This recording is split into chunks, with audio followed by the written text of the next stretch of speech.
आज आपण गणेश भाऊ चतुर राहणार किन्नीवळगी तालुका दारवा जिल्हा यवतमाळ यांच्या शेतात मालविका सोयाबीनवर पीक पाहणी कार्यक्रम घेत आहोत आणि आपल्यासोबत आहेत बोरी येथील कृष्णा कृषी केंद्र प्रतिष्ठानचे संचालक सन्माननीय लक्ष्मण भाऊ ठाकरे यांनी मालविका सोयाबीनची पाहणी केलेली आहे.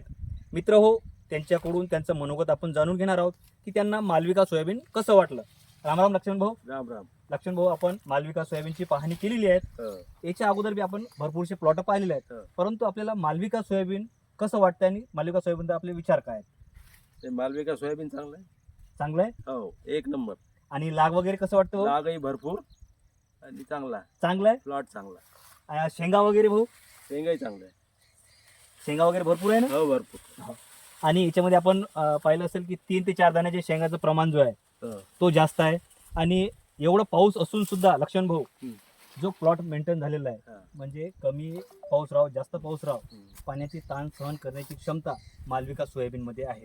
आज कंटिन्यू 1 महिना झाला पाऊस चालू आहे, परंतु याही परिस्थितीत मालविका सोयाबीन पूर्ण ग्रीन आहे.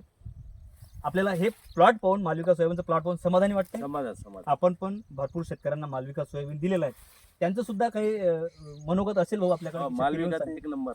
शेतकरी येऊन आपल्याला सांगतात की मालविका सोयाबीन चांगला आहे. म्हणजे आपण जो वाण शेतकऱ्यांना दिलेला आहे मालविका सोयाबीन, तुम्ही समाधानी आहेत आणि कास्तकारी शेतकरी पण समाधानी आहे. धन्यवाद भाऊ. धन्यवाद.